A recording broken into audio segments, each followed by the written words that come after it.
My name is Allison Ball, and I'm with Hearn Simmons University, Department of Physical Therapy. Just finished my first year of PT school, and we are here in Peru serving with the Cause for Life team.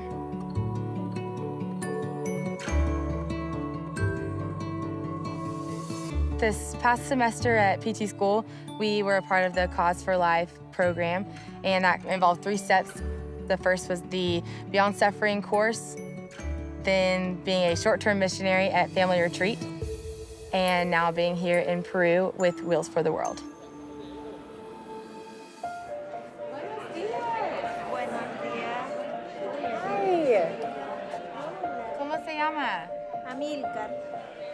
Tell me a little bit about your son. The physical therapy station will be very hands-on. We'll do a evaluation of the patient, assess their posture and any main characteristics that may go with their diagnosis if they have one. Crawl at home as a way of getting around the house. We'll be evaluating the patient to see if they need a seating device or if they need crutches or a cane. Do y'all have any kind of wheelchair or anything at home? ¿Tienes alguna silla o algo en tu casa? No. From there, use what we found in the evaluation to determine what kind of exercises could be beneficial and any other kinds of lifestyle changes that might need to be made. He likes it. Yes. So this is Almikar. He's 12 years old, and 11 years ago, he got a really bad infection, and that caused him to develop this condition. And about 20 minutes ago, we were evaluating him, and he started having a seizure. And so we had to take a little break and make sure that he was safe and calm before we continued on with the evaluation. So I have a younger brother. His name is Lance. When he was 17, he was in a very severe car accident. He was merging onto the highway, flipped a car, overcompensated, and then drove directly into a big cement pole. They found him at the scene, unconscious. I didn't know what to expect when I walked in the room. He was lying there in a coma. He had a bolt in his head to measure the pressure in his brain with tubes and monitors just everywhere. On day 8, they came in and they did their normal evaluation. He was pretty non-responsive. That was the first time they told us, look, we're looking at weeks to months for him to wake up, and we need to start looking at long-term care facilities.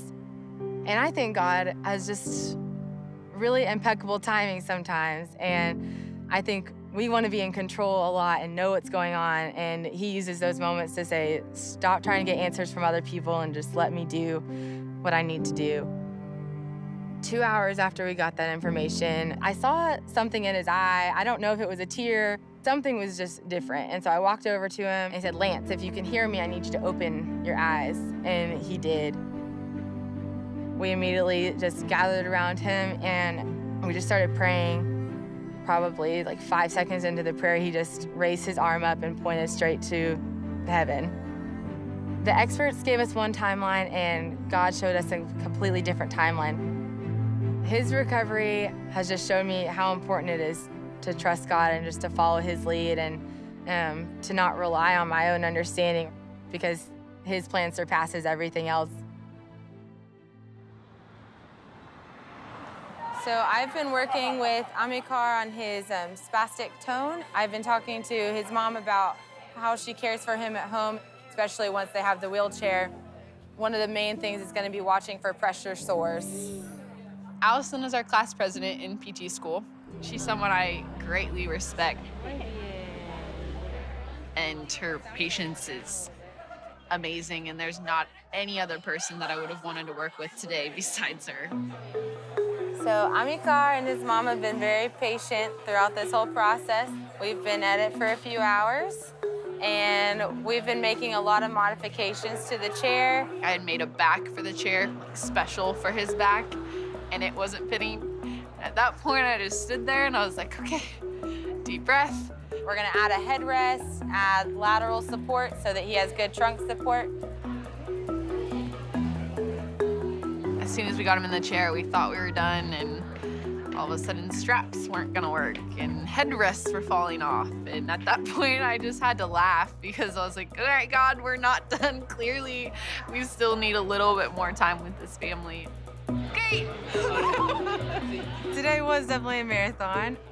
I'll never forget it, that's for sure. It was a blast. It makes it a whole lot easier to keep a good attitude when there is a really cute, smiling kid, because he's gone through so much already and yet can still smile, and he's been there just as long as I have and still has a good attitude. So I can't imagine not doing the same for him.